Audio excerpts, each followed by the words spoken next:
सनातन जो लोगों को बांटता है उसे खत्म किया जाना चाहिए। उनके इस बयान पर पहले भी विवाद हुआ था और कई कानूनी मामले दर्ज हुए थे। उसके बाद अब कांग्रेस के नेता ने भी सनातन को खत्म करने का राग अलापा है।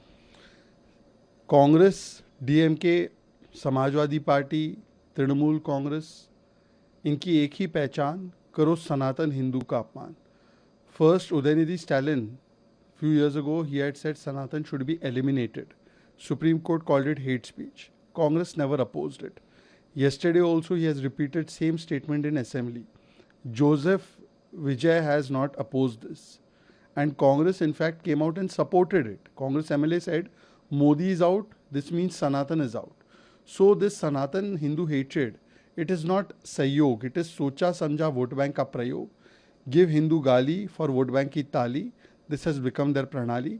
We have seen long history of Hindu hatred by DMK, by Congress. They say Hindu terror, Ram Mandir should not be built, Ram Mandir Pran Pratishtha as a Nach Gana, opposing Ram Mandir. Then we have seen as Samajwadi Party, Mathadish is mafia, Ram Mandir is bekar. We have seen TMC's Hindu hatred.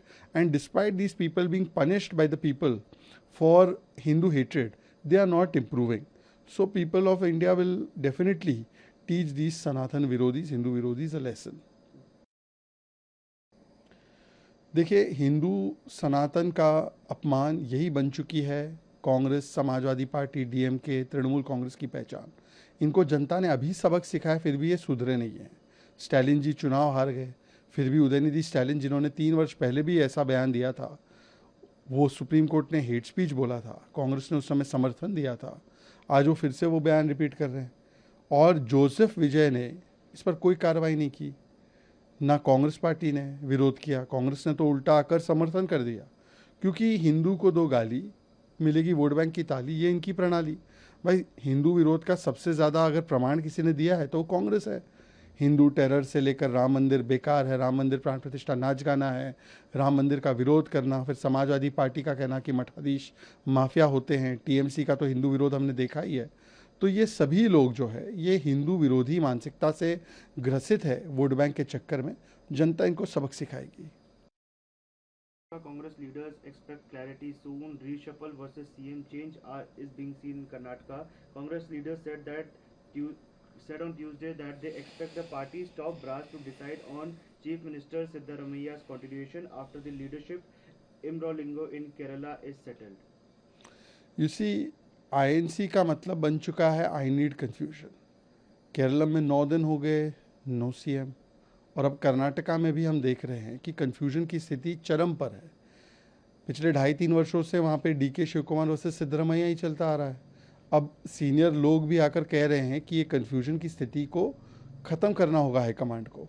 क्या cabinet reshuffle होगा या CM change होंगे, और इससे administration पर जो दुष्प्रभाव पड़ता है, इसीलिए कर्नाटका का जो ब्रांड है, इमेज है, वो इतना हिट हुआ है। पॉटहोल वाली सड़कें हैं, इंफ्रास्ट्रक्चर बन नहीं रहा है, वहाँ पे इकोनॉमिक क्राइसिस आ चुकी है, महिलाओं के साथ उत्पीड़न हो रहा है, वहाँ पर सबसे ज़्यादा भ्रष्टाचार हो रहा है। और कर्नाटका के जो कांग्रेस के नेता है वो जनता के लिए नहीं, वो सत्ता के लिए मस्त है, सत्ता की लड़ाई में I need chair.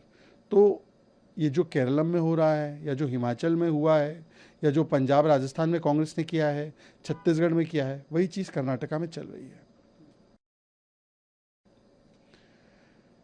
Today, Congress should rename itself as I Need Confusion. The manner in which Karnataka is seeing confusion from the time that Congress government has been formed. First, it was DK Shivkumar versus Siddaramaiya. Now, other leaders are saying that there is a complete state of confusion.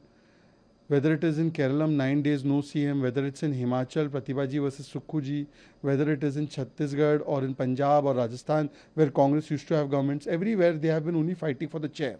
And now this chair ladai has gone up so much that people of Karnataka are suffering.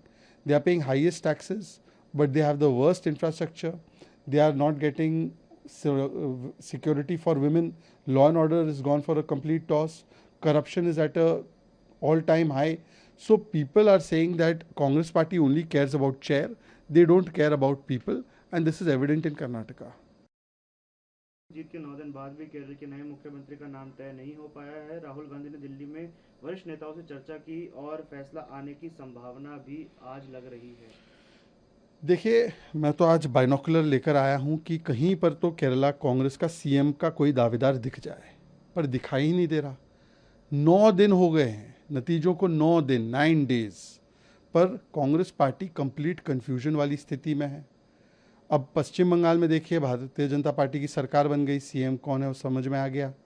Assam में भी सरकार बन गई, पर कहाँ केरलम में जहाँ पर उनको फुल मेजॉरिटी मिली है कांग्रेस को, वहाँ पर फुल कन्फ्यूजन है। और ये इसलिए है क्योंकि राहुल जी चाहते हैं कि केसी वेणुगोपाल बने, प्रियंका जी चाहती है कि जमात के कैंडिडेट या मुस्लिम लीग के कैंडिडेट सतीशन जी बने, कोई चाहता है चेन्नीतला बने, कोई चाहता है शशि थरूर बने। मुझे तो बताया गया है कि 5 वर्ष में 5 सीएम होंगे। तो इसीलिए अब बाइनोकुलर्स पर भी देखने पर, या हो सकता है टेलीस्कोप लगे, केरलम का सीएम ही नहीं पता चल रहा है कौन है। कांग्रेस पार्टी जहाँ पर भी आई वहाँ पर कन्फ्यूजन लाई। कर्नाटका में भी देखिए क्या हो रहा है, हिमाचल में भी यही स्थिति बनी हुई है, प्रतिभा सिंह जी वर्सेस सुक्खू जी। जब राजस्थान में थे तो गहलोत वर्सेस पायलट, पंजाब में थे तो अमरिंदर सिंह जी वर्सेस सिद्धू जी, छत्तीसगढ़ में थे तो भूपेश बाघेल वर्सेस टीएस सिंहदेव। ऐसे ही झगड़ा चलता रहता। कॉन्वॉय साइज को रिड्यूस किया गया है।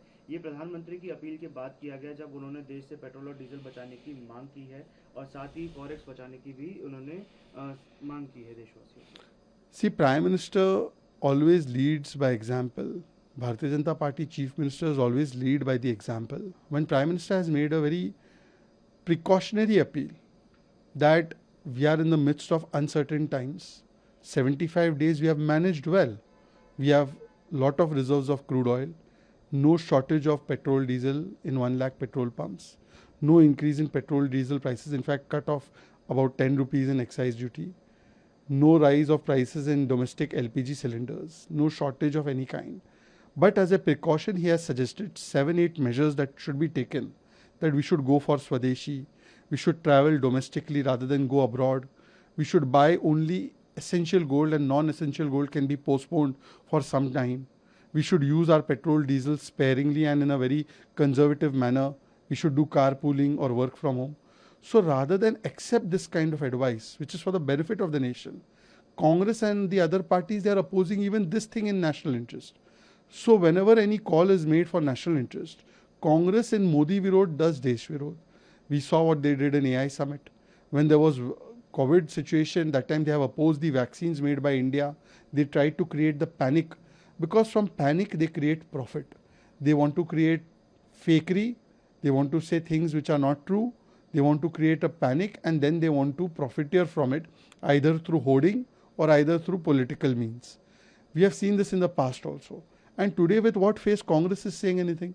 In 2012-13, their own government, Mr. Chidambaram, has said that the people should not buy gold. They wanted to shut petrol pumps at 8 p.m. Today, when we are taking step as part of precaution, they are unnecessarily trying to politicize and create panic. देखिए, प्रधानमंत्री जी और BJP के सभी मुख्यमंत्री हमेशा जो बात कहते हैं उस पर अमल करते हैं, लीड बाय एग्जाम्पल करते हैं। आज 72-75 दिन से जब युद्ध की स्थितियां चल रही है, ये हमारे नियंत्रण में नहीं है, फिर भी भारत ने अपनी विदेशी मुद्रा को बचाए रखा है। भारत ने पेट्रोल डीजल की कोई शॉर्टेज नहीं होने दी है। 1 लाख पेट्रोल पंप में कहीं शॉर्टेज नहीं हुई। पेट्रोल डीजल के दाम नहीं बढ़े, जबकि दुनिया में 50% से बढ़े हैं। डोमेस्टिक सिलेंडर के दाम नहीं बढ़े। पर प्रिकॉशन के लिए, बिना कोई पैनिक क्रिएट करके, अगर देश के प्रधानमंत्री कुछ सुझाव, कुछ सजेशंस देते हैं कि हमें स्वदेशी का इस्तेमाल करना चाहिए, हमें भारत में भ्रमण करना चाहिए, आवश्यक गोल्ड को ही खरीदना चाहिए, अनावश्यक गोल्ड 1 साल के लिए पोस्टपोन कर देना चाहिए, या अगर वो कहते हैं कि हमें पेट्रोल डीजल कंजर्वेटिवली यूज़ करना चाहिए, तो ये तो देश हित की बात है।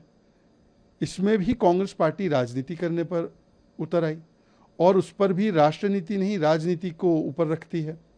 जैसे एआई समिट में नंगे होकर चले गए थे, जैसे वैक्सीन जब दे रहे थे तब वैक्सीन के खिलाफ दुष्प्रचार फैला रहे थे।